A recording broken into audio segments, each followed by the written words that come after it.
Mm-hmm. Oh. Yeah, How's everybody doing today? All right. Well, welcome to the Auburn Avenue Research Library on African American Culture and History. My name is Victor Simmons Jr. I am the library administrator of the building.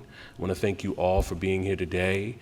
As we kick off this weekend, the 50th anniversary of hip hop, we are celebrating this not just for the summer, but for the fall. We have a huge lineup of programming coming, so please take your time, look at our website, our social media. We have some amazing programs that focus on all the elements of hip hop. So stay tuned for all of that, because it's really, you don't want to miss. Take a time out to go upstairs to our second floor, see the exhibition that's up there by Melissa Alexander called Around the Way Dreams, Redo. It's an amazing exhibition, as well as in the Children's Gallery, we have Frank Morrison's The Roots of Rap, also all in celebration of hip hop's 50th anniversary. So we are here today to kick off again with such an amazing guest lecturer as she tries something different today. And we hope and we know, I know you'll enjoy it. So let me introduce her. Dr. Regina N. Bradley is an award-winning writer and researcher of the Black American South. She is alumna Nasir Jones Hip Hop Fellow at Harvard University, Associate Professor of English and African Diaspora Studies at Kennesaw State University, a faculty editor for Southern Culture's Journal, and co-host of the critically acclaimed Southern hip hop podcast, Bottom of the Map, with music journalist Christina Lee. So give a warm round of applause for Red Clay Scholar, Dr. Regina N. Bradley. I hate introductions because it makes you feel like you at a funeral. You just kind of lay in there and they're like, let us read all about you like you weren't there when it happened. Good afternoon. So thank you so much for giving me a little bit of your time this Saturday afternoon. I'm a little nervous because this is pretty much brand new research. I haven't shared it. I haven't talked to nobody about it. I thought I was done with OutKast. And OutKast told me no. In particular, the person that we're here to discuss today, Mr. André Benjamin, AKA Andre 3000, AKA 5011 different nicknames that he has. If you have the Stankonia album, you just listen to the interludes. He tells you all his names. So there's that. But I've been thinking about this a lot, though, seriously, though. And this is the 50th anniversary of hip hop. Anybody who knows me knows that I'm a very staunch, passionate, I guess, advocate of remembering the South when we have these conversations about hip hop, right? A lot of the conversations that we've had thus far have been centered on New York and not trying to take away from the Mecca or the history, as they say. But, you know, if Andre said the South got something to say, the South still got something to say, and we should definitely be part of these conversations. So for me, this is my contribution to a lot of the stuff that is already being discussed, just from a specifically Southern and funky angle, if you will. So I want to get started, let him kind of talk for himself, you know what I'm saying? This was from the outtakes from his fall 2022 collaboration with Supreme Clothing Line, and he was just having a discussion about, you know, what it means to create and why creativity is important to him. If it lets me do it. Probably my favorite track on Love Below, but we ain't talking about that right now. So the reason I wanted to start here is because I always feel like everybody has something to say about Three Stacks. From, we don't ever see him, he only give us 16 bars, why he don't let us in his life? And then, you know, probably most of you are probably in a polyamorous relationship with Andre, saying that that's your man / husband / soulmate. But I really just find it fascinating that he has been able to sustain not only his creative streak for over 30 years, right, but also to really establish himself as a particular type, prototype, if you will, bars, of what it means to be a Southern Black creative, right? What does it mean to be creative and be born in a region, a place where so many folks have assumed that we are backwards, we are traumatized, we're victimized. We don't necessarily have any outward-looking, positive, upward mobility in terms of what it means to be Southern and Black. And André has repeatedly shown us, told us, experimented with the idea of what it means to be young, Southern, and Black. So this is where I want to start, right? I'm not giving you a biography of André 3000. I don't think I'm ready for that. Rather, this is an exploration of some of the small shards that comprise his complicated and fascinating life, from Dre to Three Stacks to grown-ass man flute player. At the center of this, of all of these identities, these experiences, is his need to create, the search for creativity and how to keep it from, drying out. So the need to create is center to Benjamin's multiple personas, right? Different creative impulses generate different characters, different experiences. André as an MC, for example, gives you multiple identities compared to André as an actor, André as a father, right? It depends on what the impulse is, and that's what he generates to create it. As he evolves as a man, so does his creativity. One of the things we do not allow when we think about our favorites, when we think about MCs and hip hop, is their ability to mature. Where they start off when we're introduced to them is where they're supposed to stay. So when we're first introduced to OutKast in 1994 with Southern Playlist and Cadillac Music, we are introduced to 19-year-old André Benjamin. He is now knocking on 50. We cannot think about 19-year-old André in the same way as 50-year-old André. But that creativity keeps him free and honest with himself and his desires. Perhaps one of the biggest motifs or tropes associated with Southern Blackness, I think, is the search for freedom, the search for ideas of liberation. And hip-hop is just the most recent export of what that means, and I'll talk about a little bit of that in just a second. But the other thing that interests me about André Benjamin is the fact that he is part of a larger genealogy of Southern Black masculine expression that does not start with hip-hop culture. You're probably looking at me like, well, Regina, what does that mean? When I say a Southern Black masculine genealogy, right, I'm thinking about the folks before him who were talking about what it meant to be Southern and Black. And probably at the top of that list for many would be Richard Wright from Mississippi. The idea he was thinking about, this is what masculinity means, this is what boyhood means, and he's thinking about this from the perspective of a Jim Crow era Mississippi. The fact that not only does he stay, but he also migrates to the Midwest and Chicago. But yet and still, he has the South at the front of his mind when he's thinking about these things. You also have Sun Ra, right? Who, if you asked him, he would tell you he's from Jupiter. But there probably is a Jupiter, Alabama, because you just never know. But he's from Alabama. He's originally from Alabama, and he's one of the predecessors for the funk music era that we come into, right? The idea of Afrofuturism, which I'll talk about in just a second.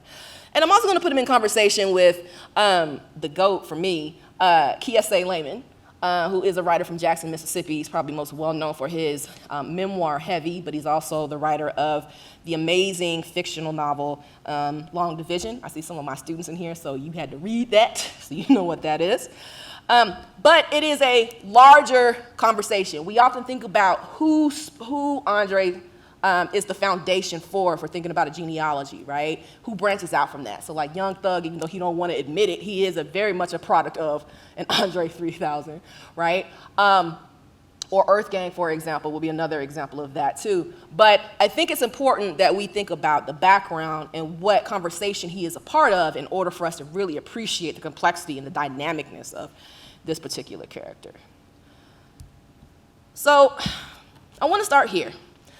We do not have enough time for me to go through 3,000 lives of André Benjamin, but I am going to give you three, and I feel like these three are probably most significant in terms of thinking about his contributions to not only the culture, but also how we understand the Southern Black experience, right? So I want to start with this quote from Dr. Maurice Hobson, who wrote the go-to book on contemporary Atlanta history, which is The Legend of the Black Mecca. And he says, Atlanta represents the highest educational, political, and economic aspirations and achievements of Blacks over the past century, yet bears witness to some of the most discontented and deprived circumstances for Blacks in the South and the country. So when we think about those first introductions of OutKast with Southern playalistic Cadillac music, we are being introduced to a couple of things. The first thing we're being introduced to is obviously a young Dre and a young Big Boy. But the other thing we're being introduced to is also the possibility of the city of Atlanta being considered a hip-hop city. Now, contrary to popular belief, especially by these youngins, Atlanta has not always been as big or as popular as it is now. Once upon a time, it was considered to be a regional hub for the South. It wasn't until Maynard Jackson, who was the first black mayor of Atlanta, came into play that we really started thinking about Atlanta's potential as a cultural hub as well. So when Atlanta first comes after the Civil Rights Movement, that immediate aftermath, you have the rise of Maynard Jackson, you have the slogan, "The city too busy to hate." We're trying to figure out ways to rally and create steam and motivation to do what Hobson later calls the Olympification of Atlanta, right? Once the Olympics comes here, that's when everybody realizes that we are indeed a city. The challenge with that is that it was a particular branding of the city that folks were trying to get folks to invest in, right? The idea that Atlanta is the city too busy to hate. We are upwardly mobile. We have the AUC. We have all of these well-to-do black bougie folks. Come give us your money. Come give us your business, right? But the challenge is, there are also these things called projects in Atlanta. And a lot of those needs for working class communities to be represented were being pushed to the side in favor of basically like a Lenin party only type city. And that's why hip hop is so significant, right? Is that it brings, to borrow from Trisha Rose, it gives a voice to the oppressed, right? The idea that we need to be able to be represented. And probably Goody Mob more so than OutKast if you follow their trajectory. But when we're introduced to OutKast with Southern Playalistic, you have a lot of things going on, especially for those listeners who are not familiar with not only Atlanta, but the South in general. So you have the interlude, for example, where they're on the airplane. And they're like, if you look over, you can see, the Gold Dome. You can see all these different places. They're giving you these touchstones for thinking about Atlanta outside of this romanticized bubble of what it can and cannot be. So the other thing that's interesting, too, about this, and we can go into our first video, I hope, because it wasn't letting us be great today, so we're going to see. It's from Get Up, Get Out, right? And in particular, since we're focusing on Dre's verse really stood out to me for a couple of reasons, but let's take a listen first. So, there's a couple of things, right? I mean, like, they're 19, so of course they're gonna talk about this is how many women I got, this is how much ass I wanna get, potentially. But it's also a couple of other really important tropes that are associated with Southern Black experiences, right? For those of us that grew up in the South, particularly in my family, my grandparents were both educators, so education was at the top of the list. Everything else came second, right? It was always, you need to get them books or something along them lines. But the reason I'm bringing this up is he's like, I never smelled the aroma of diploma, right? The idea that literacy doesn't quite fit for everybody. He asked, like, what happens if education isn't the way for me to be able to be upwardly mobile, right? What happens if I push back against that? What about, and then he also talks about, at age 13, working on the loading docks, ideas of child labor, right? How do I provide? So you're bringing in these narratives from working class Black Atlantans who are like, we don't fit the narrative that you're trying to sell to get corporatized. This is what's actually happening in the area around us. So to be able to push back against the idea of literacy as the be-all, end-all, education, coming of age, it really pushes back against what I talk about in my book, Chronicling Stankonia, the idea that the mountaintop ain't flat. And the mountaintop is an allusion to Dr. King's speech. The night before his assassination when he was in Memphis, he's like, I might not get there with you, right? But we will get to the mountaintop. And the mountaintop is this romanticized idea that Jim Crow is dead, the Civil Rights Movement fixed everything. Well, if we have a mountaintop, it's not flat, which means that we don't know what we're doing up here. This is the first time that folks have been up here. We need to figure out how to move. And hip hop unapologetically asks questions about what does that landscape look like? How do we fix, how do we function in that? What about the realization that the Civil Rights Movement, though extremely, extremely important, did not fix everything, did not speak to a particular class dynamic, did not do what, we have been taught is done. One thing you do not do is talk about Dr. Martin Luther King, right? You don't question civil rights movement icons. You don't question the sacrifices that they made. But hip-hop is like, nah, we're not gonna do that. We're gonna recognize that, but also ask these questions because the post-civil rights era is what I'm living in at this moment. I'm young and living in this particular landscape. So I need to ask questions. And that's what you get with OutKast and pretty much Goody Mob also. It's like, let's ask these questions. Let's talk about corruption. Let's talk about illiteracy. Let's talk about child labor. Let's talk about everything in between. Before we knew Atlanta as a strip club, there was a skit called Club Donkey Ass. So 30 years ago, they were telling us that Atlanta's gonna be known for strip club culture. But I mean, like, it's always been here. It might have been a less than savory aspect of it, but it was always part of this contemporary Atlanta landscape. So that was really important to make sure that is pointed out. And then, of course, Southern Playlistic comes out. Folks, read about it. There was this magazine once upon a time that was called The Source. And when you got The Source, you didn't read it like a regular magazine or periodical. You got it, you saw who was on the cover, and you flipped to the back. Why do you flip to the back? We need to know how these albums have been ranked. You had the infamous 5 mic system. 1 mic being like, this is trash. 5 mics being, this is immaculate. This is absolute perfection. Now, what's interesting is that OutKast, the first time, got 3.5, 4 mics for Southern Playlistic. They didn't want to give them full mics because Southern. And then you have Benzino 30 years later talking about, he's the reason that Andre said the South got something to say. And then, of course, Big Boy comes in with the Boy Stop, which completely just shuts down that conversation. But I mean, like, in addition to, The Source, you also had the Source Awards, right? And the Source Awards was basically the best of the best in hip hop. If the Source said that you're the best, then damn it, you're it, you the truth, right? So what had happened was, OutKast gets nominated for Best New Rap Group. They're going up against this group called Smith & Wesson. They're from New York.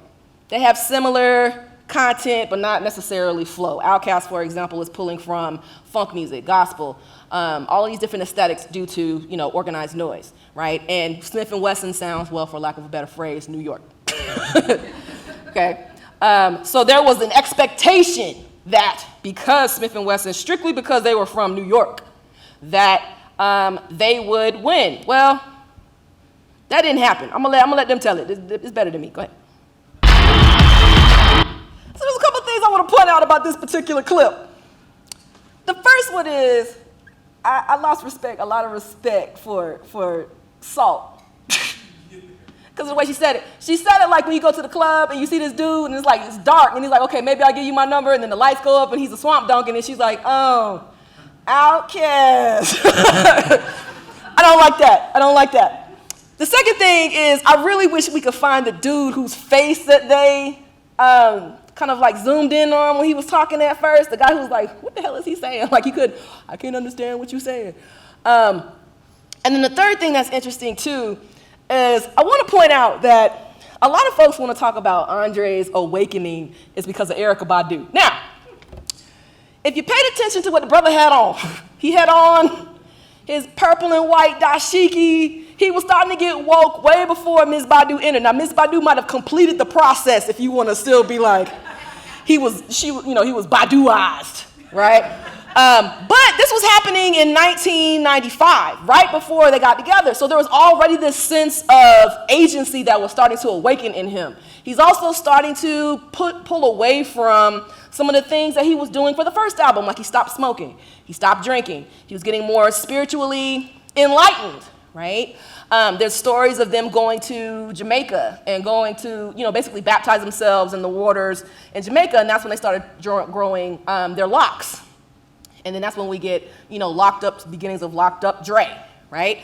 But this is important because a couple of things. One, this is when Snoop Dogg was still scary. And this was Murder Was the Case Snoop, not, Martha Stewart Snoop that everybody knows and loves today. Once upon a time, Snoop was dangerous. So was Suge Knight, but now we just get the meme. If you don't want him dancing in all the videos, he lives on, his notoriety lives on because of this particular clip. But it was interesting because I'm pretty sure that he didn't think like, I'm gonna say this and then the whole hip hop game is gonna change. Like there's this assumption. But I mean, like it was a rallying cry. It was a call. Folks like to talk about hootie hoo, but this was the call, right? That was like, if you are Southern, if you are in hip hop, if you are an advocate, if you are a fan, if you are creative, this is our time. Let's get it. He didn't say OutKast got something to say. He didn't say Dre got something to say, which would have been appropriate. He didn't say Georgia got something to say. He said the South. So that opened it up to a little bit of everybody, right? And the other thing that stands out too about OutKast winning this award group is, I'm not gonna stand here and tell you that OutKast is the first Southern rap group because it's not. I am gonna tell you that OutKast is the first Southern rap group to be dissed on a national hip hop stage because they did not shy away from their Southernness, their sound. It was different. They weren't trying to emulate New York. They were doing their own thing, which gave other folks across the region the go, like the green light, if you will, to be like, let's do this, right? So after you have this kind of like rejection, right, it reemphasizes why they call themselves OutKast. To borrow from Big Rube, they're operating under the crooked American system too long. The idea that we are marginalized, the idea that we are on the outskirts of what is accepted as the norm. The norm was not Southernness, folks. We were the norm for folks to hate on, yeah, but we weren't the norm. And OutKast embodied that in their music. So by the time that you get to ATLiens in '96, that rejection at the Source Awards had such a significant impact on how they finished that album. Of course, they had already been starting that album, but finished it. So you have Atlanta, ATL, Aliens, synonymous with OutKasts, right? So when you get to that first single with Elevators, oh, sorry. Okay. Don't come for me. So a couple of things going on here. You have this kind of like newly revised Dre. He doesn't have on the purple and white dashiki, but he has a purple and white shirt on. He also has the introduction of the turbans, right? Nick Cannon did not start the turbans. Andre did, contrary to popular belief. The interesting thing about what he had on, though, was he was still, for me, I think he's still reimagining that moment at the Source Awards, from the color scheme to, even being rejected at graduation. Andre did not graduate with everybody else in high school. He went back and got his GED later. But here you have like this idea, again, the idea of literacy, graduation. Everybody else has on blue. He come out here in white, right? He wants you to pay attention, okay? The other really dope thing about this video is that it pulls on so many different tropes in pop culture and in Southern Black history. For example, when it opens, you see that they're walking through a forest or a jungle, right? It's references to the Great Migration, of Black folks trying to find a new sense of home.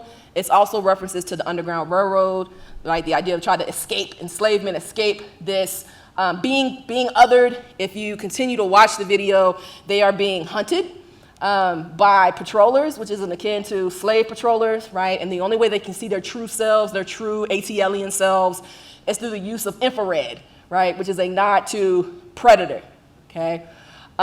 So you can see like it almost radiates, it radiates out. So they're already starting to play around with this idea of world building, okay? Which leads to the predecessor for the second life of Andre that I want to talk about, which is Andre 3000. Right? And I want to use this quote from Yatasha L. Womack. She says, Afrofuturism is an intersection of imagination, technology, the future, and liberation. So as OutKast continues to figure out who they are and what their contributions are to not only to the music, but also to themselves as artists, you start to have these multiple futuristic concepts incorporated into their music. ATLiens is a futuristic term, right? The idea of aliens among us, right? Also, that's interesting too, especially when you get to the Aquemini album, which I'll get to in a little bit, is you have the introduction of George Clinton as a collaborator. So for the folks who are uninitiated, George Clinton is one of the folks who founded Parliament, Funkadelic, okay?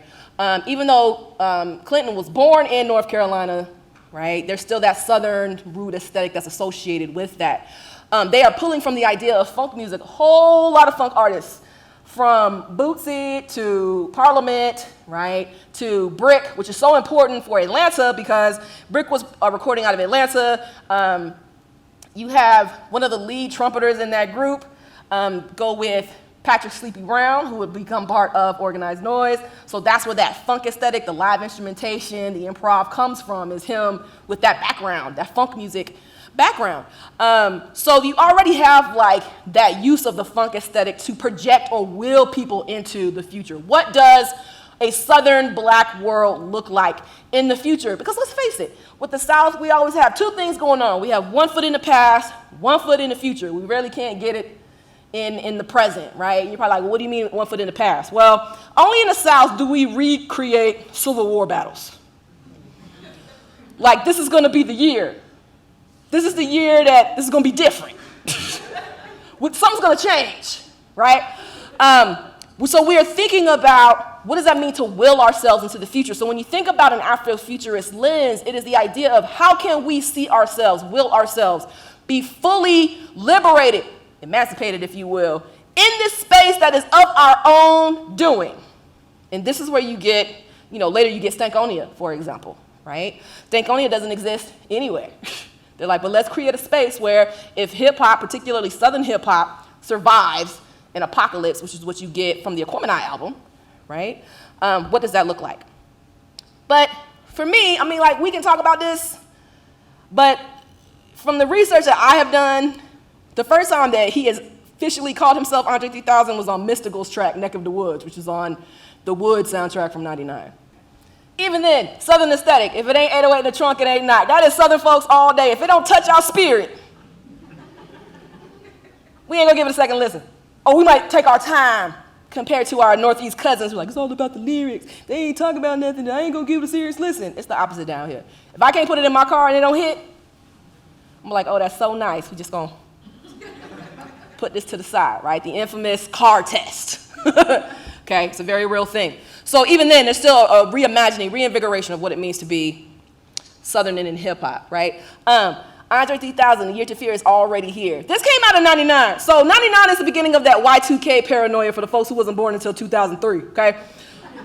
There was an immense fear, phobia, that, once it hit 1, 1, 0, 0, everybody was gonna die.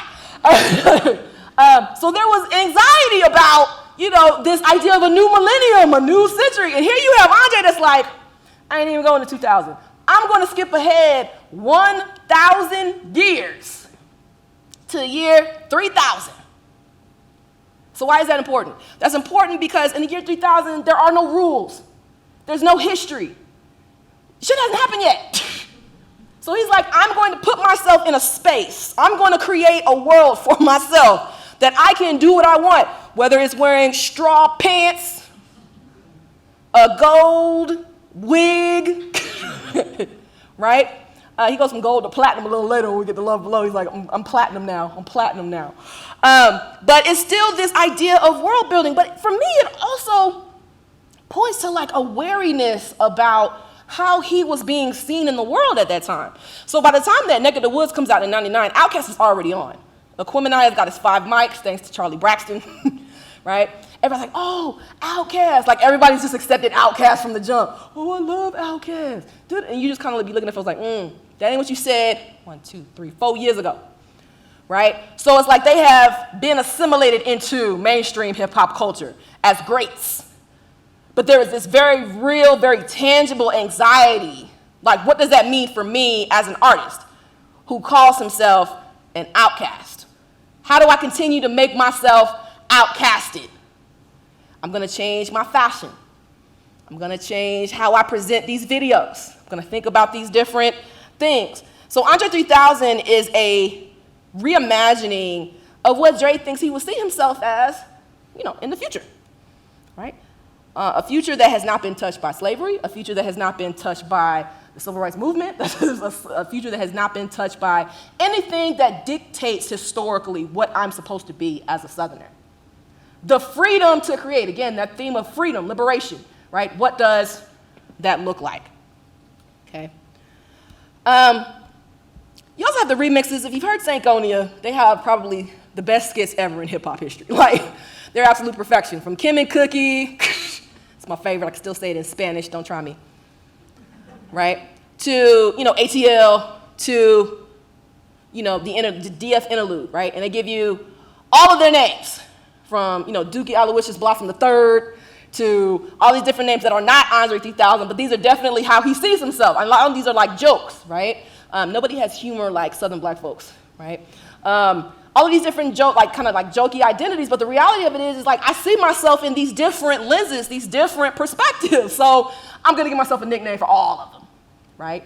And when you get to something like a Stankonia, in Chronicling Stankonia, I think about the last 2 songs on Aquemini.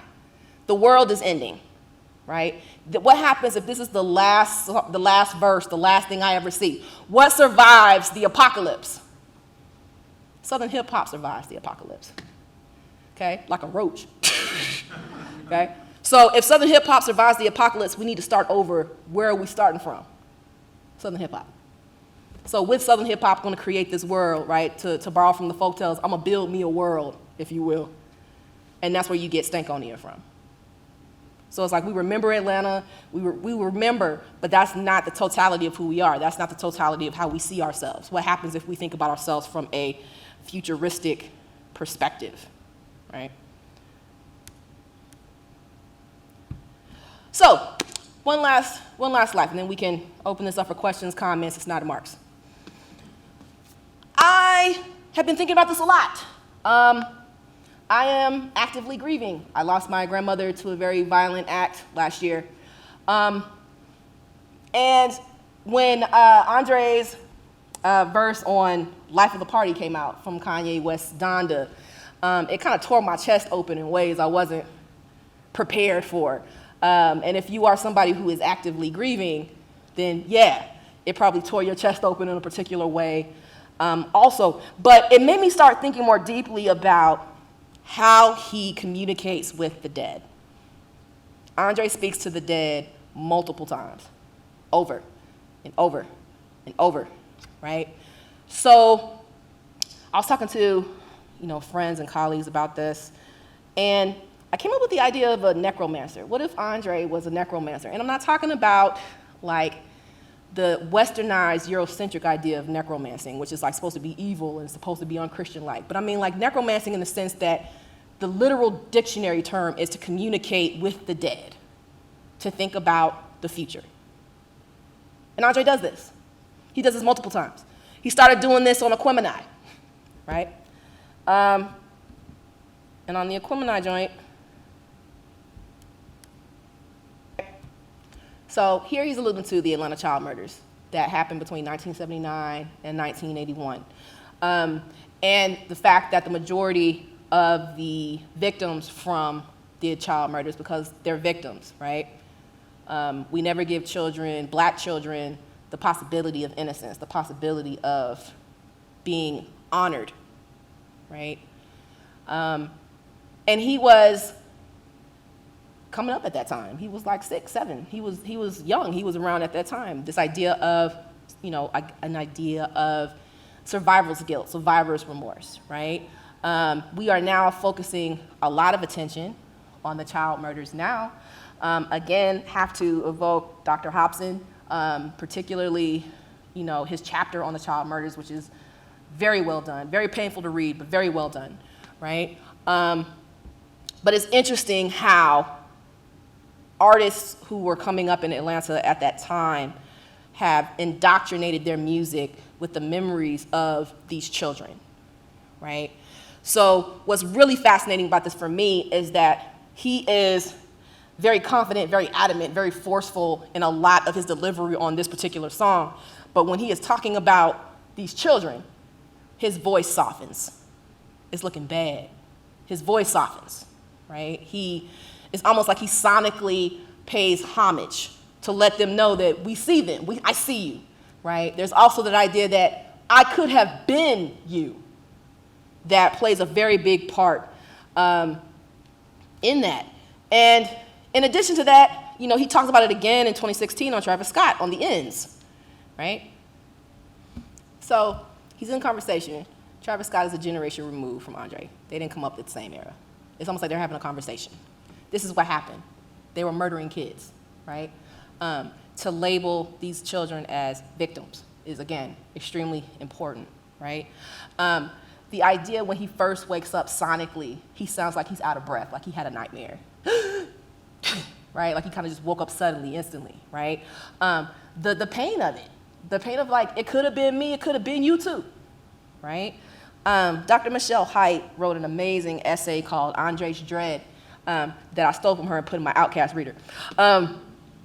But there's something that she said that I feel is appropriate for this discussion. And she says, Benjamin's most current reflections on the Atlanta youth murders suggests that within a context of racial terror, a black boy's survival into manhood permits him to credibly claim his adulthood as proof of his status as an outsider. A black boy who was supposed to die and survives is a foreigner as an adult. How do you function through a world? How do you maneuver and navigate a world that wasn't meant for you to see you come of age, that wasn't meant for you to see as an adult? And there's that constant reminder in his music. And then, of course, you get the Life of the Party verse, right? Which, as he did, I mean, Kanye messed that up, but we ain't talking about that today. There's a couple of things here that stand out for me. What if you could do SEO smarter and fast? YouTube gonna make sure you see these ads. You have a particular sensibility, right? One of the things that I noticed is when Jay-Z references Kanye's mother, Donda West, right? It's just Donda. When 3 Stacks does it, it's Miss Donda. There's a particular Southern sensibility there, right? It's you know, what we call that home training, right? There is a sense of, you know, remorse that she's gone, but also a sense of optimism. If you see my mama, right, because his mother passed a couple years before this came out, it's like, if you see her, tell her that I miss her. Tell her that I love her. Tell her I need a sign, right? For those of us who have lost loved ones, we've had similar conversations. Like, I just need something, right? He's like, when, you know, if I'm on the grass and I start to itch, I think that's my mama. If I do, there's these different things, and I'm sharing with you, Miss Donda, that, you know, it's almost like, you almost want to imagine that he's having this, you know, what Afro-Indigeneity calls like an ancestral veneration, right? The idea of calling upon the ancestors. And it's almost like you're hoping that Miss Donna's kind of like looking over and listening, like, okay, you know, Miss Sharon, you need to come in now. Look, your baby is talking to you. Like, this is what's going on. So there is a sense of trying to bridge the living with the dead, right? Because the dead need the living to be able to express themselves to those who can't hear them. And Andre gives his voice, gives his, you know, his bars to be able, you know, to do that. And it was such a gorgeous, you know, I'm gonna put this right here. It was such a gorgeous verse, again, that if you know, you're thinking about these things, it's important. And I want to leave you with this quote by Sharon Holland. She wrote this book, Raising the Dead, back in 2000. And she says that they are raising the dead, allowing them to speak and providing them with the agency of physical bodies in order to tell the story of a death in life, right? To make sure that you understand what happened, how do we go, where do we go from here? How do we remember, right? So, you know, all of these things happened. And clearly, there's so much different, that's a whole different type of necromancer right there, where she lives in my lap. But I mean, like, I'll talk through it. I won't show the clip that I was going to show, but I'll talk through it. Is that, you know, in Idlewild, the 2006 film Idlewild, right, you have Benjamin playing Percival Jenkins, right? And he is a mortician, or a mortician's assistant. And he is very comfortable, familiar with death, right? Until, you know, if you haven't seen Idlewild by now, I'm sorry, I'm about to, you know, completely spoil this for you. But, he's also a piano player at church, which is a juke joint that's in the place in Ottawa where they live. And, we see him, he falls in love with Angel, who's not really Angel. She stole, was it Patti LaBelle's? She stole Patti LaBelle's ticket and pretended to be her, but, she's in the crosshairs of a very violent confrontation. She gets shot. So he has to tend to the body. And in the South, that's very important because one of the first questions we ask is, so-and-so passed? Oh, no. Who got the body? Right? So there's very much a play on this idea of who got the body. And, there's a little bit of necrophilia in here too, man, because, he's literally marrying a corpse. He puts the ring on there. He's giving you this song. It was supposed to be the music video for She Lives in My Lap, which is on The Love Below, right? But they decided to make it a full feature-length, film. But again, just the tenderness that he deals with her, getting her prepared, right? How he works through his own heartbreak because of death. The idea that he's trying to give her some sense of life by, gently putting on her nail polish and putting on her funeral makeup and putting on her funeral dress, which is her wedding dress. All of these very intimate details that you see on screen further shows like not only his comfort with death, but almost like his expectation of death, right? And how he sees it not as something that is not just sorrowful, but also as a way to make sure that he stays in touch with this woman, this love of his life, right? So there are different ways that now they want to play, okay. Different ways that André plays around with that. So those are my 3 lives. I might do a book, I don't know yet, I'm still praying about it. About what that means. For the folks who didn't know, like I said, I wrote a book, Chronicling Stankonia. It was selected as a book all Georgians should read in 2022. And I also finally got put on game with the QR code, so if you want to keep in touch, feel free to take a shot at the QR code. It'll give you my contact information. And at this time, thank you so much for listening to me ramble. I am more than happy to answer any questions, comments, snide remarks. Thank y'all.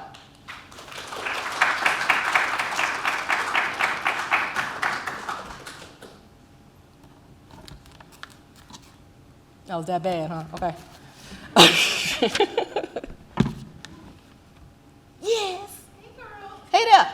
I'm just curious your thoughts on Andre's his transition out of the spotlight, like his decision to kind of like become, I don't know if he's always an introvert, but to kind of like It seems like it. become more of an introvert and kind of resist, reject any sense of the spotlight. I know he's talked about it a little bit, but I'm just kind of curious on like your take of, and then how he kind of, pops in and out here and there, how he's most recently on the Mike's album, and he chooses when he wants to bless us with the words. And I wonder if that's intentional or if he's just going with the flow, or like if he has a bigger plan. Like, what do you think about like his transition to kind of high? Yeah, thanks for that. It's very much intentional. He did a really great interview with Rick Rubin for his podcast where he talked about he has severe social anxiety. He has social anxiety disorder, right? So he's always been an introvert, I think. I think the other part of it is he's a creative. For those of us who are creatives, we have our days. We don't want to be bothered. We want to just sit in a room and think or write or paint or, whatever, right? So I definitely think that's just part of his creative process. And honestly, though, the man's about to be 49 next year. You know what I'm saying? Adulting, man, is ghetto. It's like you don't want to be all in somebody's face all the time, right? And he has intentionally avoided that spotlight. And part of me feels like a lot of the kind of like, not exaggerated, but kind of like what folks would say are kind of like the ridiculous things that he does, like play a flute in an airport. I think it's just a reminder that, one, he is a creative. It's something that he's doing to keep those juices flowing, but also, like, I'm going to do what I want when I want to do it. The talent that he has as an MC is uncanny, unparalleled, and I feel like he just gives us 16 bars every once in a while to make sure that stays sharp. At the same time, he's like, he doesn't want to be known as a 40-something-year-old MC. He said that 11 million times too. He's like, so part of it I think is because he's so good at what he does, We just want to keep them in this one lane, right? Some of us are so desperate that we're like, we'll take a flute album. We'll take a flute album. We'll take an instrumental, right? So there's that aspect of it, but I ultimately think that's just who he is, right? I believe in astrology. He's a Gemini. Don't come for me, Gemini people. I see y'all in here. I'm gonna keep it cute. I'm just saying it depends on what the day is. Sometimes they want to be bothered and sometimes they don't. It ain't got nothing to do with you. It's just how they feel in their spirit. Was that cute enough? So yeah, I mean, like it's just who he is as a person, and I think that's something that we as fans, we as consumers need to really remind ourselves about, is that, you know, these folks are human beings too, right? Human beings that evolve. It goes back to what I said at the beginning of this discussion, the beginning of this talk, is like, when we're first introduced to an artist, in our mind, that's where they stay. So again, we were introduced to Dre at 19. I would be terrified if folks, you know, try to treat me the same way that I was at, you know, there's a couple of people here who could talk about me at 19, you better keep your mouth shut. That now that I'm knocking on 40, I don't want you to look at me like I was at 19. I am a different person. I am grown, as the ancestors say. So I feel like we don't give that courtesy. We don't give that extension of grace to these artists as they age through the culture. Hip hop is always going to be a youth culture, right? And that's for granted. I'm not taking that away. What's interesting, though, is seeing how folks are trying not to age out of the culture, right? But yeah, I hope I answered your question. Like it's one of them things you try to like kind of work your way through. How do I still present myself as this artist that folks have come to love me for, while still maintaining a sense of my own personhood? Yeah, Dr. Nichols. Thank you. More of a statement as opposed to a question. Okay. I wondered whether or not you would agree with this statement.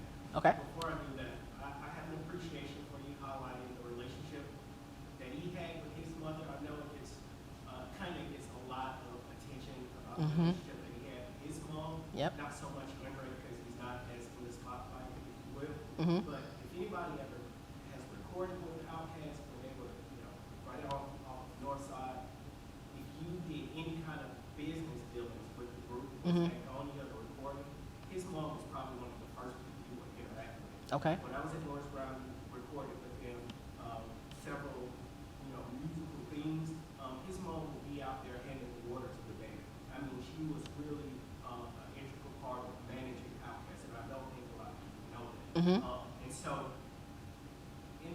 I probably ask this or make this statement from a different kind of operational framework with the clinical of psychology. In the psych world, there's a big name, Maslow. What he creates is the hierarchy of needs. When I look at Andre, I see him kind of going up and down that pyramid, with the top being self-actualization. Right. I guess the statement would be, throughout each one of those personas, the ones that you highlight here and the many others, one thing that remains constant and consistent throughout is his need for self-actualization. How do I steal what Andre, you know, 3 Stacks, you know, André Benjamin, you know, just Dre, the need to just kind of be genuine and authentic to myself, even if that means stepping away playing a flute. Would you agree that that one thing remains constant and consistent throughout whatever iteration of Dre that we receive versus what he does around his family? I've had the opportunity to maybe be, you know, in a more intimate environment with just family and friends, and he still is the same way. It's not a show. It's not a, okay, on stage, off stage. Would you agree with that in your research, that you've seen that level of consistency to remain genuine to himself? Or do you see that, no, I've seen him through a maturation process and it changes, it ebbs and flows? First of all, I'm not going to argue with a psychiatrist. I know better than that. But yeah, I do think that there's a sense of self-actualization that keeps him grounded in such a way that if he just performed, if he just put on, like, you know, my husband calls it like a customer service face, right, then we would have been lost. He probably would have been, you know, disappeared somewhere, and we're just like, it looked like that's right? But I also think that that need to create grounds that self-actualization, right? I'm really fascinated by his grieving process, because his bars help him grieve, right? I think that's one of the things that hip hop does for a lot of us is when we can't articulate it for ourselves, we go to the music. And he goes to the music, and that does multiple things. That allows him to interact with the memories that he is evoking to make these bars, to write these rhymes. It evokes the need to remember that he is a human being in need of grieving, which is also, if you have never grieved, I feel like that is a step forward, when you realize that you need to grieve. You can't just keep going in the same direction, doing the same things you were doing previous to your loss. And I think that that's one of the challenges when we think about somebody like Kanye. He kept going. Like his mother passed. Next thing we know, we got 808s and heartbreak. And we're like, well, wait a minute, whoa, hey, right? Didn't your mama just pass? So I do think that self-actualization is very much, I would go even as far as saying it's a brand for him. It's part of his branding. Not only are you, if you call yourself an outcast, are you marginalized from normal society, but an outcast also means that you have the freedom to think about the world the way that you see fit. And Andre does that. And I think that's what frustrates so many of us as his fans. It's like, well, why can't you just do that over here? He's like, I can't do that over there because I need to be over here to think about it, to marinate, right? And I also think, the fear, I think, too, is, the fear of him being crushed under his own genius, so to speak, like we've seen with so many different artists from like a Kurt Cobain, for example. The need to be seen, be synced, is a very big part of that. But yeah, I mean, like that actualization is real, but I also think the one thing I will always respect and probably most admire about his creative process is the fact that he does not shy away from who he truly is. We have never seen Andre bow to what we want. Ever. So, yes. Amen. Yeah. Yeah, I kind of lost my question, to be honest with you. Oh, I'm sorry. And it's like a stream of consciousness of just thoughts that I hold. Welcome to my life. I really appreciate this presentation. OutKast is my favorite group. I'm from Miami. I just flew up this weekend for Juneteenth, but I had to come to this. Thank you. I found myself leaning a lot towards Andre as a character aspect of him, his vulnerability. Mm-hmm. And to be honest, I feel a little uncomfortable characterizing him because I know that man. Right. I know his work, and we tend to as consumers of art reference people in the way that they affect us, not in the way that they are themselves. Mm-hmm. So too much of Andre is this, Andre is that. But I can talk about how he affected me and how he affected the world, society at large. Mm-hmm. One moment that it was crazy that they put it on Promenade, the outro where we played the 96 Source Awards. Yep, on Chunky Fire, yep. That still make me I feel him tearing up when he's saying that. I feel him sensitive. I feel like it makes me almost want to cry. Because I can feel to a certain degree and felt the rejection, the vulnerability that he expressed as an artist that was just trying to be himself and just trying to be accepted and being outcasted. So, nature versus nurture, right? You could argue that Andre had a specific mindset to divert from the norm and to be eccentric and eclectic and all these other things. And maybe part of it is also being lean to that side because y'all don't already accept me anyway. I don't really feel a part of this anyway, so let me just go ahead and do me anyway because y'all, perhaps maybe if they was accepted at that Source Awards and big up, maybe it would be a different group, 3 albums, 4 albums. Yeah, but I also think too with Chunky Fire, the thing that's really dope about they literally sample getting booed at the Source Awards is how it slows down like a dying tape. Have you ever noticed that? It's like it plays and then as the song plays out, as it fades out, it sounds like the tape is getting muffled, like it's like the battery is dying. of whatever is playing on it. Take a listen to it. I'm for real, like that. I think that adds to that rejection part of it. I also think it shouts out screw culture too, how they, literally slow it down so you really focus on what they're trying to say. But my only pushback against that, against what you said, would be the fact that 2 albums in, they were no longer OutKast in hip hop. After ATLians, that's it. Everybody's like, oh, OutKast. I think that was intentional to remain outcasted, and that was the way that they did it. To add to something I was thinking when you were talking is, since I have the mic, I'm gonna say this, and I'm also live, so I'm gonna say this. One of the things that bothers me is we want to call Andre a genius, and he is. But the reason that Andre is a genius, and we know that he's a genius, is because of Big Boy. Big Boy remained consistent from Southern Playalistic all the way through the Speaker Box, Love Below. He didn't start to experiment until Vicious Lies and Dangerous Rumors, when he was a solo artist. It irks me to no end as an OutKast fan and as a scholar that folks will be like, oh, Andre is top 3, top 5, and Big Boy's like number 37 on the top 100. And I'm like, you can't separate them like that. You can't. I think that because Big was so consistent that Andre got to experiment with the types of vulnerabilities that he allowed us to see as fans, as consumers, in ways that we don't get to see Big Boy be that vulnerable until Dangerous Lies, Vicious Rumors. Dangerous Lies, Vicious Rumors is his Love Below.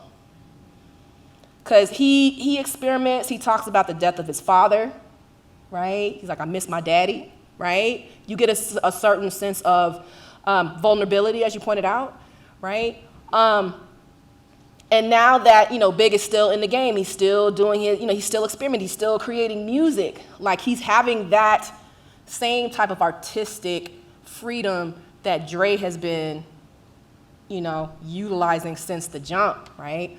But all that to say, I agree with you. I think it's what he wants us to see. And the other part of it is, as a researcher, you know what I'm saying? I'm not saying this is how Andre thinks about things, right?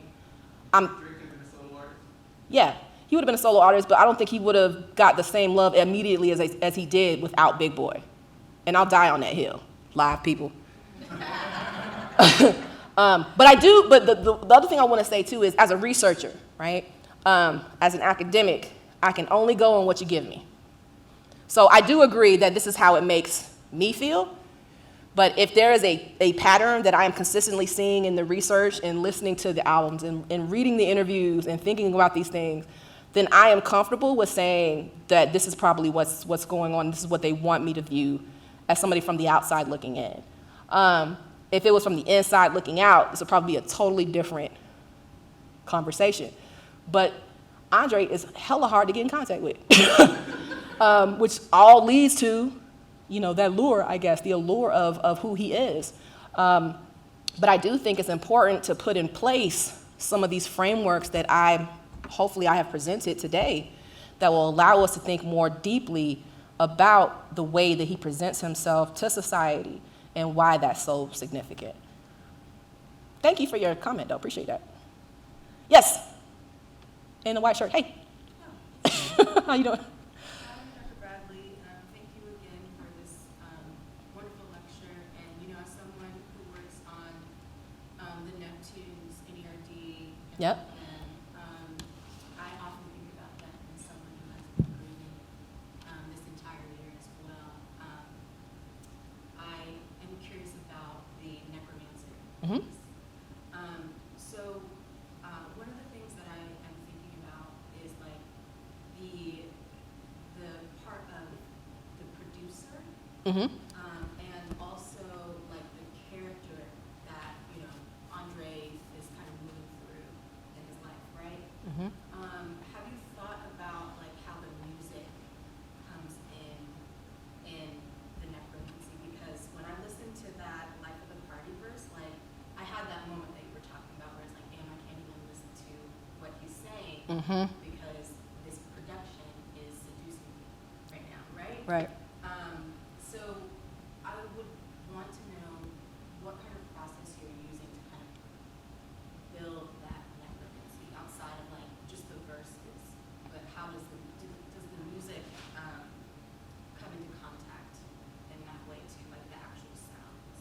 Yeah, thank you for that question. My favorite NERD scholar over there. So 2 things. One, Dre as a producer is severely under-talked about. You know, we think about his collaborative efforts with, you know, Mr. DJ and Big Boy when they create Earth Tone 3, productions, you know, group Earth Tone 3. When I was writing Stankonia, I didn't realize how early they were experimenting with sound and production. So, for example, on ATLians, I didn't know they were already doing it on ATLians, right, with Wheels of Steel and elevators. They produce elevators, right? There's a particular, you know, sound and dynamic. As Earth Tone 3 starts to find their swag, so to speak, they continue to try to, you know, produce on Aquemini, but the time that we get to, you know, Stankonia, organized noise has taken a secondary seat. It's like, we don't just want to, you know, sample from funk music. We don't just want to sample from R&B and soul. We want to sample from EDM. We want to sample from heavy metal. There will be, you know, no Bombs Over Baghdad without electric dance music. When I talked to Mr. DJ, he told me that the night before they put down Bombs Over Baghdad, they went to a rave. And you can hear it, right? Just the speed of it, right? You're just like, whoa. So, you know, popping mollies and sweating. So there's that aspect of it. I do think, too, when you get to, you know, Speaker Box of the Love Below, which Organized Noise does not produce on, that's intentional, especially on the Love Below aspect of it, because you hear so many different influences. You hear, you know, Prince, right? He has also referenced Anita Baker. I think what I'm trying to say is that the sonic imprint of who he is definitely comes through in the production of it. It's something I'm still working through, because like I said, this is like brand new stuff. It's not even journal article ready yet. But I do think him as a producer adds that element of sound in ways that, you know, as sound study scholars, right, we think about the gaps that sound fills that language cannot, right? The type of emotion that sound can capture that words cannot. And I think he's really good at that. So I don't have a straight answer for you yet, because I'm still trying to figure out what that means, but that I do agree with the fact that him as a producer, not just necessarily somebody on the mic, but actually behind the scenes on the boards, as an additional layer of, you know, possibility, also an additional layer of vulnerability, right? Like, you know, when I teach my hip hop classes, I tell my students that the lyrics are not the only story that's being told on a song. The producer wants you to learn something from it as well. And I think that is an element that is underappreciated and understudied in hip hop studies and hip hop culture, right, is what producers do. So that's definitely something for me to keep in mind as I move this research forward. So thank you so much for that. And I'm ready for the NERD stuff whenever. So thank you for that. Yes? There's a lot. For one thing, I'm going to say I'm a PhD student at Clark Atlanta. Okay. And my dissertation is engaging your research, so I did have to. Oh, thank you. I appreciate that. I was listening to you talking about him stopping the drinking and the smoking and just understanding the spiritual process that he was probably going through at that time. And when I look at the industry now, the space for an Andre 3000 would be a little, and as a creative in my own way, some things are disrespectful to your art, and to try to fit to this current space, I'm not sure how it would work except for old heads, and so I would consider myself an old head. Yep. And I'm from the north, so I have conversations about that, because some of the things I was like, that is not how we feel. But anyway, my thing is, as I'm working with some juniors and seniors in the upper ground program, and we're studying rap music Awesome. right now, I'm looking at, there is a space for what he does, because a lot of them don't even like the current music. And so what I'm hoping is that we'll see that a similar spiritual transformation from some of the current artists as they mature. But I was just wondering, did you have any insight into something that really was the catalyst of him just at the point of stopping, because when I was looking at, I think it was History of Hip Hop, and there's like, we smoked a lot of weed. Mm-hmm. A lot of weed. Yeah. Shout out to KP the Great. Yeah, so was there anything specific that prompted him to take that, to start that journey? I want to say it was that trip to Jamaica that really just grounded it for him. So I'm trying to like figure that out. I also know that when he became a dad for the first time, when he had 7, that changes it. But then again, you know, that's a lot of folks. When you have kids, you gotta think about things different. So there was that aspect of it. But ultimately, again, I think it was just him controlling his narrative, him controlling his life. It wasn't what the label wanted. It was probably why we handle OutKast album, because of what the label wants or doesn't want, right? So just being able to do that, it's really dope that you're working with Upward Bound students, because, you know, for some of us, that was our only way to think about, oh, college is a possibility. But a question I would suggest for you to ask them is, you know, if there is vulnerability in this current generation of hip hop, what does that look like, and how can we connect that back to, right? I'm very adamant about connecting the present to where it came from before. Because, you know, we live in this era of social media that makes us believe that, oh, well, Atlanta, all of a sudden. No, that didn't just happen. Or, you know, when we think about like trap, right? Everything is trap. Trap yoga, trap water, trap karaoke. You know, I mean, like you just kind of throw trap on it and it's like, oh, okay, and you're just thinking about hi-hats and 808s. You're not thinking about trap was a space for so many to actually share what they really were feeling, right? As problematic as Clifford Harris is, the way that he envisioned trap made it a vulnerable space, right? He talked about mourning his friends who didn't make it to past 25. He talked about, you know, going in and out of jail. He talked about, you know, probably one of my favorite T.I. tracks is Doing My Job from trap music. Because he's like, you know, you can still love on us. You know what I'm saying? We're still people. We're just in these situations that are unfortunate, right? So all of that to say, I mean, like, you know, everybody has this defining moment or moments, right?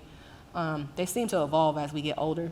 You know, it might be the first time you heard somebody, and then, you know, or in my case, it was Black Ice, Goody Mobb's Black Ice for me. Is when I fell in love with OutKast. I was 14, about to start high school in Albany, which is, you know, Albany.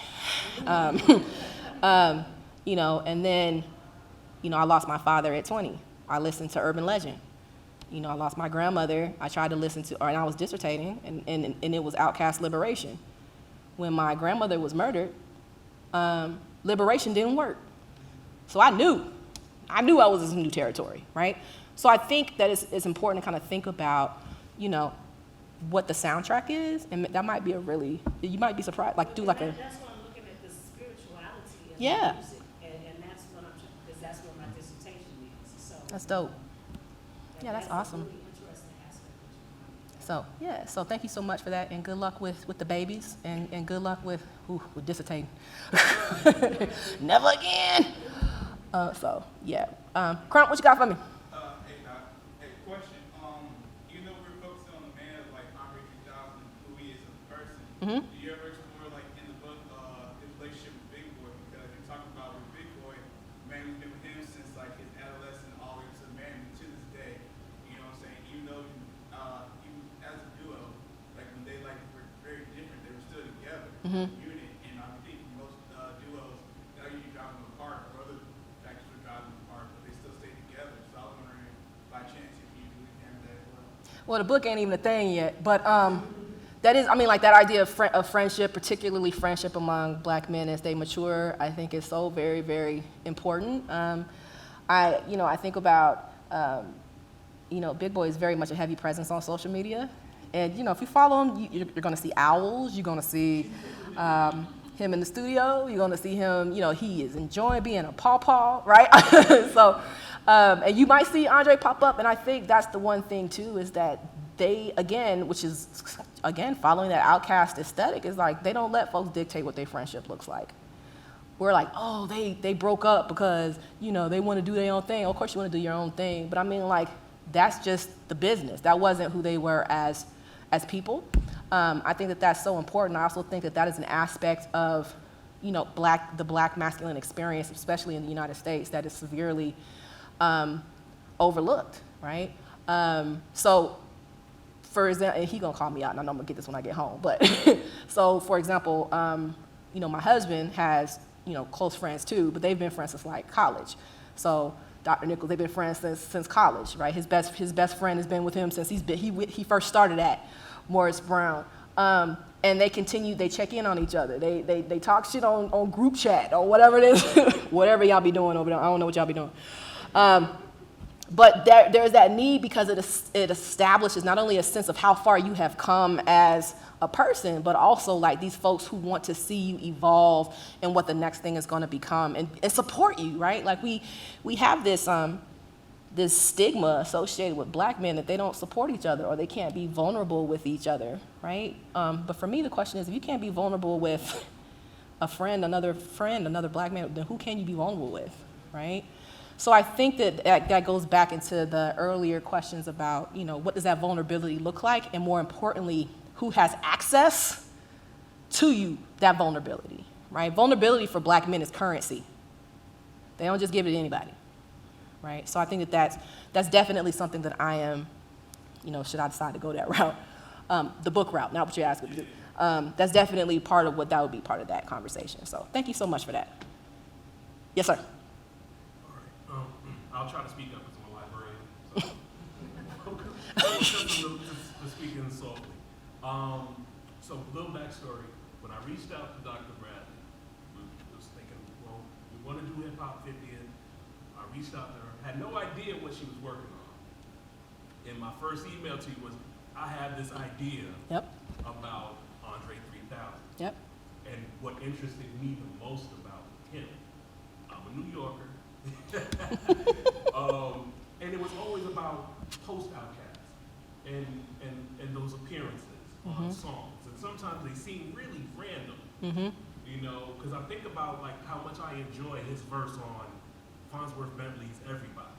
Right. You know what I mean? I enjoy him in the video too.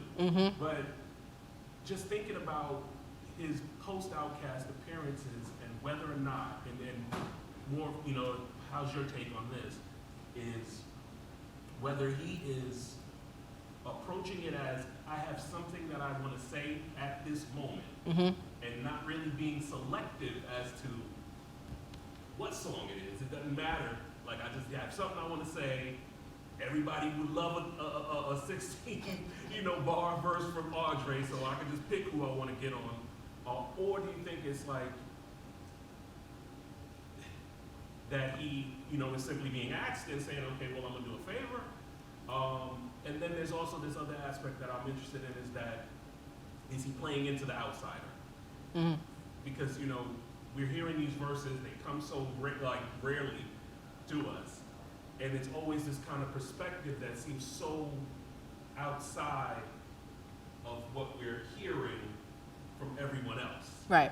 It's kind of like, here's this spectator who used to be a part of it, who's now outside of it, giving whatever, he wants to say about whatever's going on in his world at that time. Honestly, I really think that's it. Because I know 11 million people are probably trying to reach out. Can you just give me a little something? Right. He can cough on there. It'd be somebody's interlude. Be called Andre's cough. But I think he's selective. Again, I'm not going to sit here and act like he's not a businessman. He is, right? We often think about artists and think that they starving artists. Whatever I throw at you, you're going to take it and you're going to accept it. He's at that point where I'm going to do what I want. He's always been like, I'm going to do what I want, but it's especially, the status that he enjoys now. I think one of the other things that really stands out about, I guess, his selection process. So I've listened to scientists and engineers about 11 times. That's still not enough. Just kind of thinking about, what he's saying, right? But I think it's exactly what you said. It's like how I'm feeling about, what the world looks like, how this looks. But I also think there's, he's very much aware that we are thirsty people. And he's like, I'm gonna give you something to, chew on for a little bit, and I'm just gonna keep playing my flute. And if I decide that I'm gonna come back and give you bars, I will. I think the other thing too about Three Stacks that stands out for me is that he has multiple outlets that we want to see him do stuff. Not just as an MC. We want to see him act. Like on American Crime, I don't know, it sounded like he had a flashback when he was disciplined in 7 or something, because there was a couple of scenes I was like, no, that's a real dad response right there. That wasn't no acting. That wasn't no acting, right? So I think it's he's using it to his advantage, but he's also using it to maintain a buffer so that he can protect the brand that he created. And how many a lot of folks want to emulate that, right? Like, I don't belong, da da da da. But I mean, like, all the way through and through, he has maintained a sense of consistency with how he presents himself. So. Say, you mentioned him about to be 49.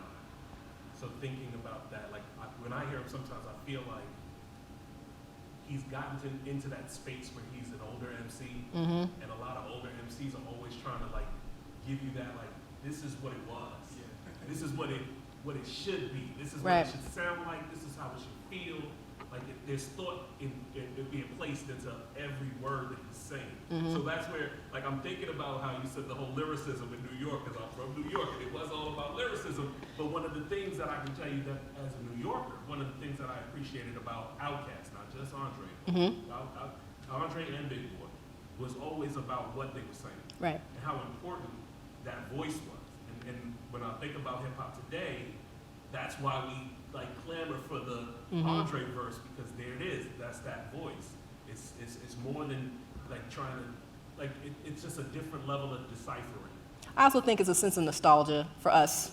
You know what I mean? Like, let's face it, our playlists probably stop it when we hit, like, 2021. You know what I'm saying?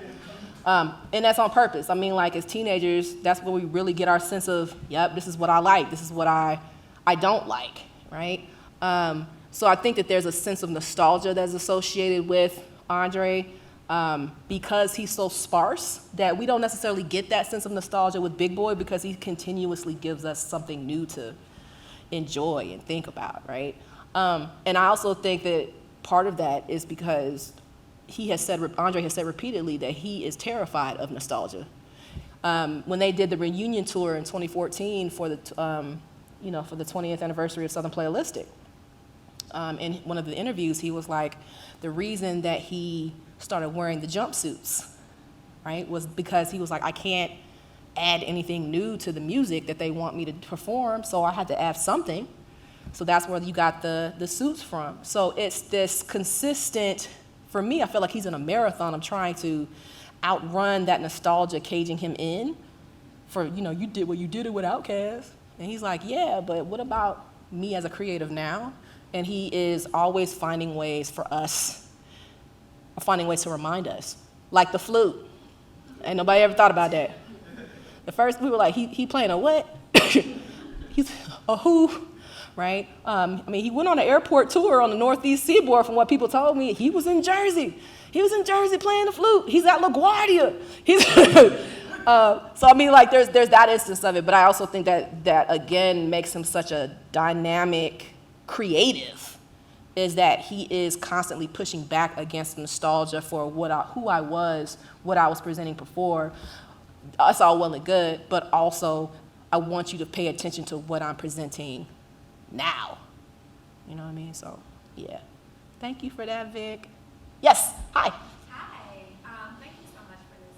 This is great. As a researcher myself, I'm just thinking about, like, your process in gathering this information, particularly, as you say, the book that does not exist yet. Does not. I just want to reemphasize that. About Andre, but being that you are local to Atlanta currently, have you had the opportunity to talk with people that are very close to him, family members, his sister, like just people that would be able to speak to what can also be observed in music or perceptions of Andre? So I'm going to be completely 100% honest with you. There is a reason that I went into English literature and not something like social sciences, like sociology, because you got to talk to people. In literature, I could just look at a book and be like, this is what it said. I think that's the reason I'm kind of terrified about this book, is because I'd have to go out and talk to folks. When I was doing Stankonia, I tried at first. I tried to reach out to folks who are, in the network, if you will. It was a challenge for some things, we can talk about offline. But now that I'm, sincerely and getting more serious about this particular project, it looks like I'm not going to be able to avoid it. So part of that is my own anxiety. It is hard being a woman who studies hip hop because folks like to make assumptions. You just trying to get with you trying to groupie the artist. I'm like, ain't nobody studying nobody like that. I think the other part of it that is a challenge is because he is extremely reclusive. In terms of like family and friends, I've spoke to folks, but I haven't got that far yet. I don't want folks to just think I'm talking to you because I'm trying to use you. That bothers me. You know what I mean? But I think I'm just gonna have to force my way through it if this book project is gonna do what I want it to do. You know what I'm saying? So if anything, the beginning process for the 3,000 Lives of André Benjamin is gonna also be the 3,000 tries of Dr. Regina Bradley because I am embarking on a new aspect of research that I am not an expert in, that I have to, pray my way through. But yeah, this is starting to shape up as a totally different project. It's one thing to be able to go and theorize about this is what Southern hip hop means and this is what it can do, because I can just stick to the books, I can stick to interviews that have already been done. But now it's like I'm asking new questions that folks haven't asked. So it's like I have to, step outside my comfort zone a little bit and see, how that happens. So very new process, very new anxieties. So maybe when I come out on the other side, I'll have a more definitive answer for you. But the only thing I can say is just, I'm leaning into my fear.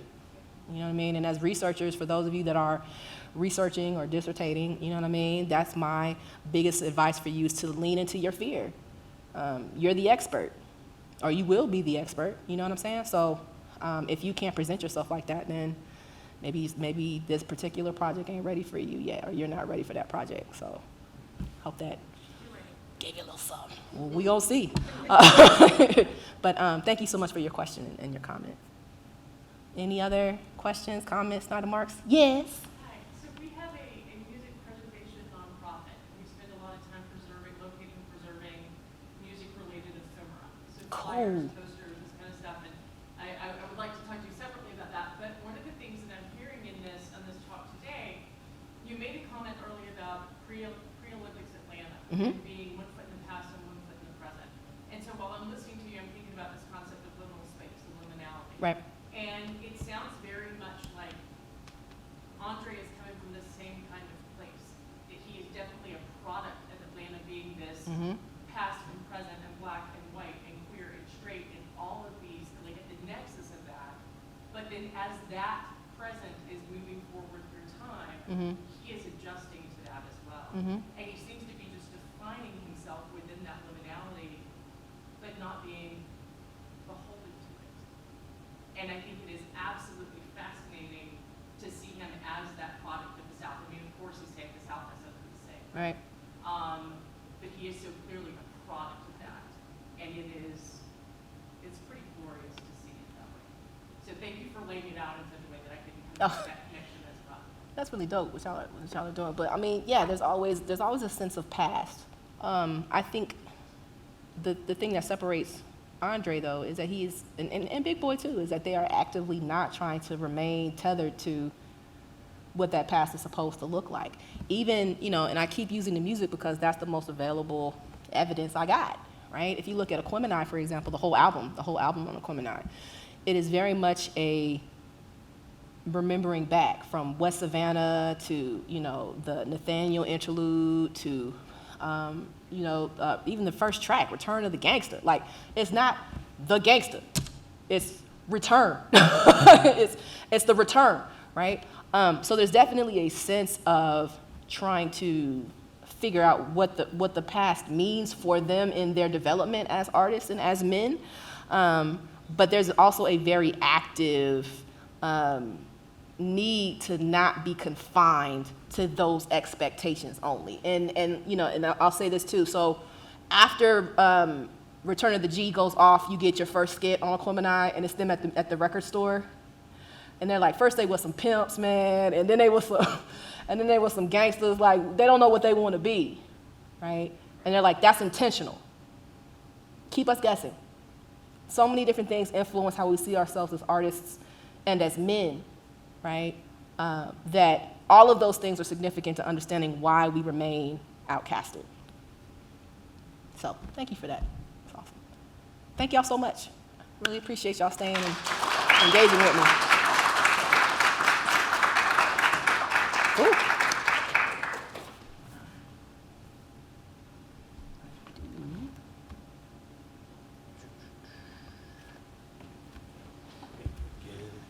Yeah. Thank everyone for coming out today. I know it was hard to get here today with all the traffic. Again, be on the lookout for other programming. Dr. Hobson, which she quoted a couple of times, will be working on something as well, dealing with Atlanta and the hip hop as well. So please stay on our social media, follow us, like everything that you see, because everything is likable. Share that you were here, tell people to come, again, see those exhibitions that are upstairs, and right here in the children's space, we have another exhibition about to open up soon with cystography. So yeah, please don't be a stranger. Thank you again for coming out today. Thanks again to Dr. Bradley for doing what she did today, and I'm pretty sure it will be a book. Thank you again. I mean, the planets aligned. Like I said, I reached out. I had no idea, and it was, you know, she was like, "Yeah, I'm doing." You know, I'm like, "Wow, that's perfect." So again, thank you all, and get home safe. Take care. Thank y'all.